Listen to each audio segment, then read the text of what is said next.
again. So today I'm going to be doing a review on Koda Kumi's second studio album, Grow Into One. I have good memories of this album, so I really wanted to share it with you guys today.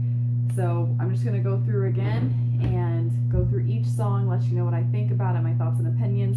Please let me know as well your opinions down in the comments below, and let's go ahead and get started. So the first track is, of course, her intro track, which we're familiar with her doing a lot of those, and this one is called Teaser. I really actually love this introduction. I like the rapping parts that are mixed in there with it, and I love the fact that she has, I believe it's Mr. Blista, and I like his voice with hers, like when she does the songs Candy, things like that. I love that song, and I think she just does an excellent job with this, and the intro is really catchy, the rap parts are quick and fast, and it keeps that beat going and ready. So, great overall track. The second track, Real Emotion. I'm sure everybody has heard her do this song. I absolutely adore and love this song. This was actually the very first Koda Kumi song that I ever heard. And so this song for me holds so many, like it's a nostalgic feeling. And so this song, of course, as many others probably did, I first heard it when I heard that there was Final Fantasy X-2 coming out. And I am a huge fan of Final Fantasy X. So the fact that I knew there was a sequel coming out, regardless, I was beyond thrilled. And so I saw some clips for the second game, and then I heard this song, and it was catchy, I loved it, and I heard the Japanese version, of course, and it was Koda Kumi.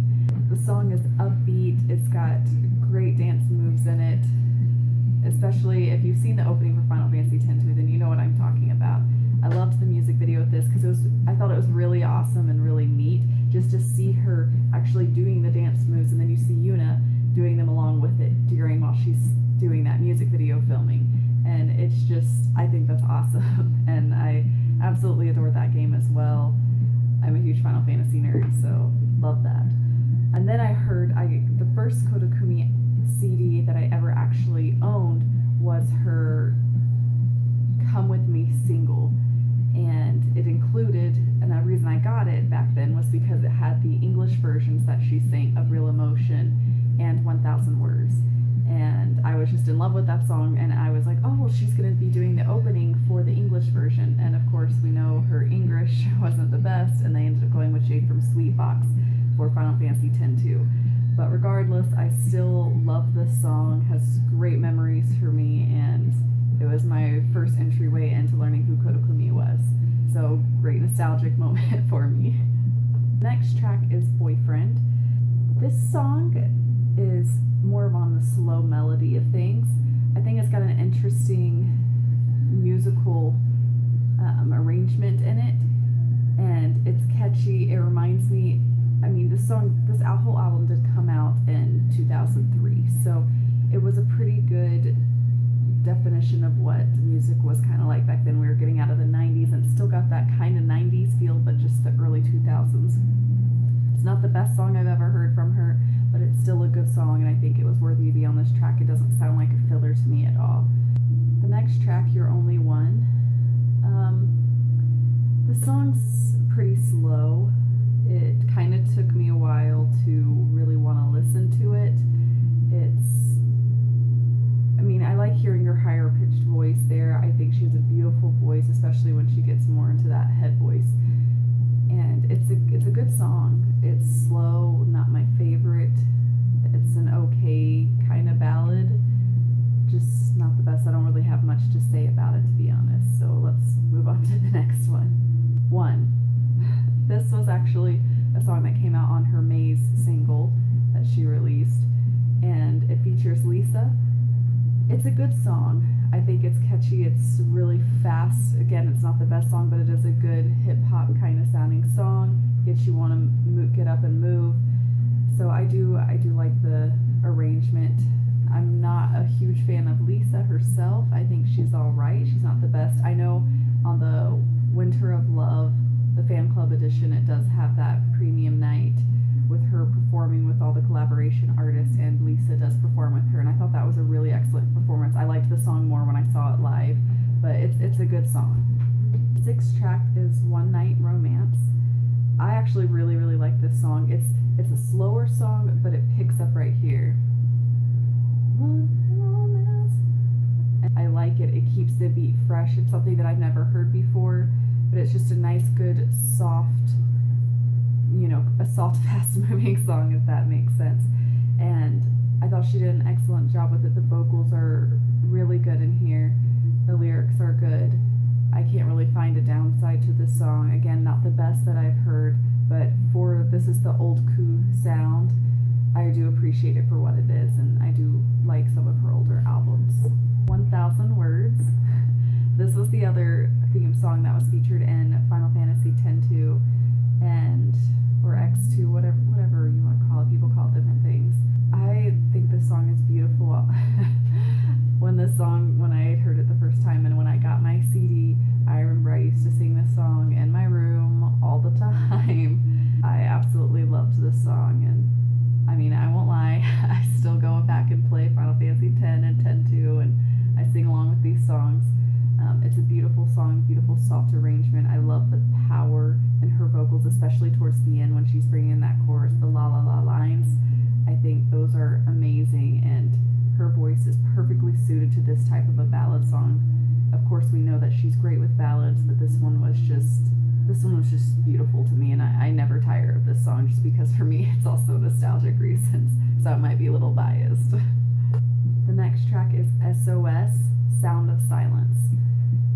I actually really like this song. The beat's fast. Again, it's kind of similar to One in a way on the track earlier, but it has a faster beat, and I love the chorus where it gets to the silence. Like, I think it's beautiful right here in the chorus.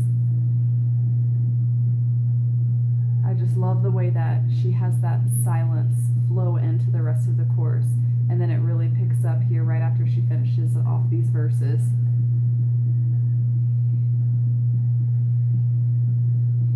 Right here. It's really catchy, and I just want to sing along with it whenever I hear it. So another great, catchy, good, upbeat song from Koo. M.A.Z.E. This is the next track. It was one of her singles that did come out. I thought she did an excellent job with M.A.Z.E. It's different, and that's part of the reason why I really appreciate this song, because as we know, I mean, as soon as the Secret album came out, she switched into that Iroquois sexy image, and so this is a sound from Koo that we're never going to get again, probably is this. And I just think the beat's interesting, it's catchy. I love, because I mean, the song itself is called M.A.Z.E, and I feel like it's almost got a confusing feel to it. And if you haven't watched the Koda Kumi First Things premium, I don't think it was a premium, but just First Things live or 2005 tour from when her first Best album came out, she sings this song live, which I was super excited for, because as we know, clearly she didn't tour or do anything from her first few albums, but when I get to hear her sing actual songs from her earlier albums, I get really excited, especially ones that we don't hear very often. We always hear Take Back and things like that, but this one was one I hadn't heard, and I love the mix that they do in that. They do a rock version, and if you haven't watched that live, you need to go watch it. Or find it on YouTube or something. But that live is awesome, and I love the rock beats that they throw down with it. It was just an incredible mix, and I loved her passion behind that song.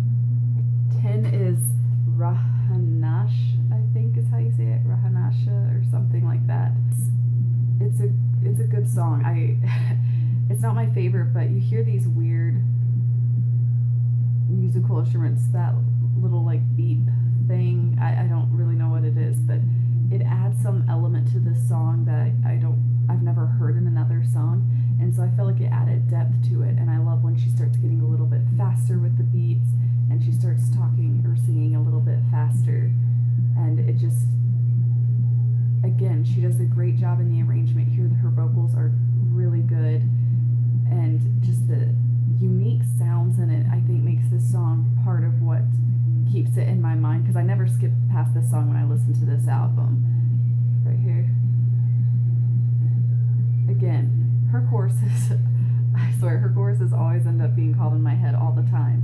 So an excellent, excellent, excellent song. I actually like this one probably more than one, just because it's so different. Like, just those sounds. Like, I can't get past the sounds. They're just, it's unique and it's something I never heard. So let's move on. Pearl Moon. This is a ballad featured on the album, and we've heard her sing this song in several of her live concerts as well. And honestly, I adore this song.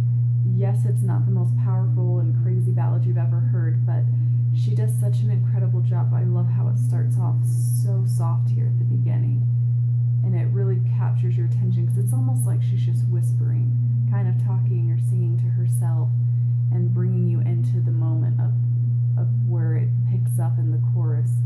And I just feel like it sounds so much more raw than a lot of her other songs, and you can just feel that emotion behind her voice. And whenever an artist can show that emotion or feature it in their song, that's one of the most appealing elements to me of all, because you don't hear that a lot. Usually they're just singing, but something I love about Koda Kumi is how she always puts forth almost every ounce of herself in her music, because this is honestly what is important to her. This is what matters to her. She's sharing things with us, and I thought this song was just flawless and beautiful, and I believe Lisa actually helped in the arrangement of this song, if I'm not mistaken. Nasty Girl is number 12. The title is kind of misleading because I was expecting like this super sultry type song, and the lyrics really aren't all that bad in my opinion. It does have this, it reminds me of a Western bar feel. Like, I can't explain it, but that's just, when I first heard this song, like that's literally what popped into my mind, like, oh, like a Western bar. And I don't even ask me why, but that's just what I picture. And it's kind of, almost sounds like a country beat in a way. Just, I think it's more of that little, what do you want to call it, a harmonica type sound there in the background. But the chorus is, again, always catchy from her. And so I actually really like this song. I don't skip past it either.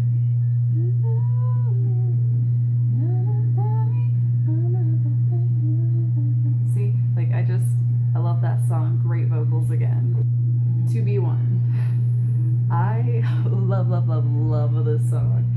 It's so upbeat, it's so happy, and I actually, okay, so the first 3 songs I ever heard from her were Real Emotion, 1,000 Words, To Be One. And I was actually watching a Final Fantasy X-2 music video, and someone did it to this To Be One song, and I just fell in love with it when I first heard it. It's fast, it's fun, it's upbeat, I have to sing it, I want to dance every time I hear it, and it's just flawless. And I mean, I feel like it's a summer day, it's great outside. Honestly, I think this could have been a single by itself, but that's probably my personal opinion because I love this song. And so for me, oh my gosh, I never get tired of this song.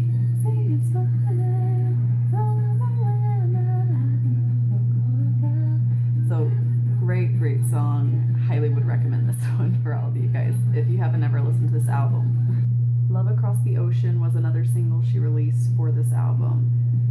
Great song, again, it's more on the rock side, probably the most rock song you're going to find on this album. But again, I think Koo has an incredible voice, especially tailored to rock-themed songs. So another great one by her. Music video itself, it was interesting. Honestly, I didn't really know what to think of it. I was kind of confused.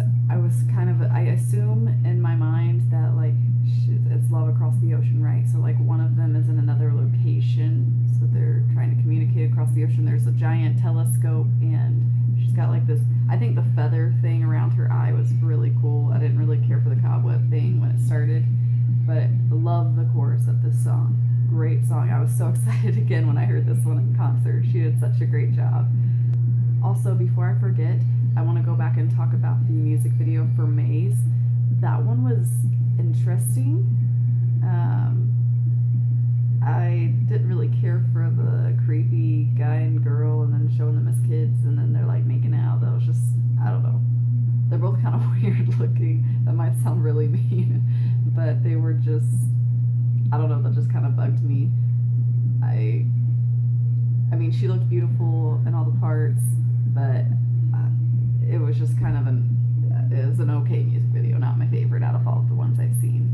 So that's my review for Koda Kumi's second studio album, Grow Into One. Again, it was a fantastic album.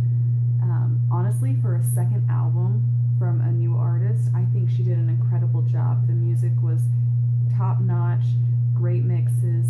She featured some other artists like Mr. Ballista and Lisa. Good ballads on there, good upbeat songs. Honestly, this is probably one of my favorite albums of her older style. So again, fantastic job. And please, please, please go and see the concert with her M.A.Z.E remix, because I don't know, I love that. I wish I could find that song on an album. If anybody knows, please let me know. Just an FYI, I will be moving in the next 2 weeks to a new place, so that's probably why I won't post maybe for a little bit longer. Hopefully I will try as soon as I get set up and everything in the new place, but bear with me. Okay, so now that we finished reviewing the album, I'll just show you some of the album artwork. So again, that's the cover. On the back, there's just pretty solid green, nothing special there. That's the disc on the inside. So opening the booklet, that's the inside. You've got the song list in there. Picture of her, she looks so little. What's funny is when I first saw this picture, and actually the one that's on the cover of the album, I thought she really looked like Yuna from Final Fantasy X-2. Because you know how in the second one she has her hair cut like where there's layers and angled. I don't know. I just thought like how her hair looked like it was angled in layers like that. Got me crazy. There's some more of the wording, her reflection.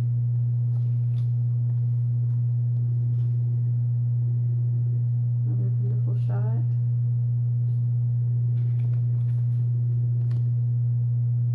I don't know about you guys, but I get pretty interested in seeing which song she contributed to and writing the lyrics, because I love when an artist actually takes the time to write lyrics and is actually good at it. So there's another one. Love that picture. She looks beautiful there. There's some more little pictures down there if you guys can see that. And then just the words. Another good one. I wish I looked that good with hats on, but I feel like I don't. And of course, all her gorgeous nails.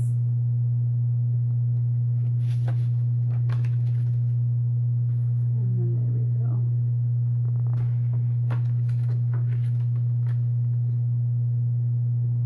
And mine came with this actual thing inside it about Final Fantasy X too. About her single. I love this game. So that was my Koda Kumi Grow Into One album review. I really appreciate you guys taking the time to watch it. So please let me know what your thoughts are on this album. I haven't heard a lot of talk about it, so I would really love to see what other people think about some of her earlier work. So please post that in the comments below. Let me know if you have any recommendations, and I appreciate you guys watching. Thanks so much. Have a great day, guys. See ya.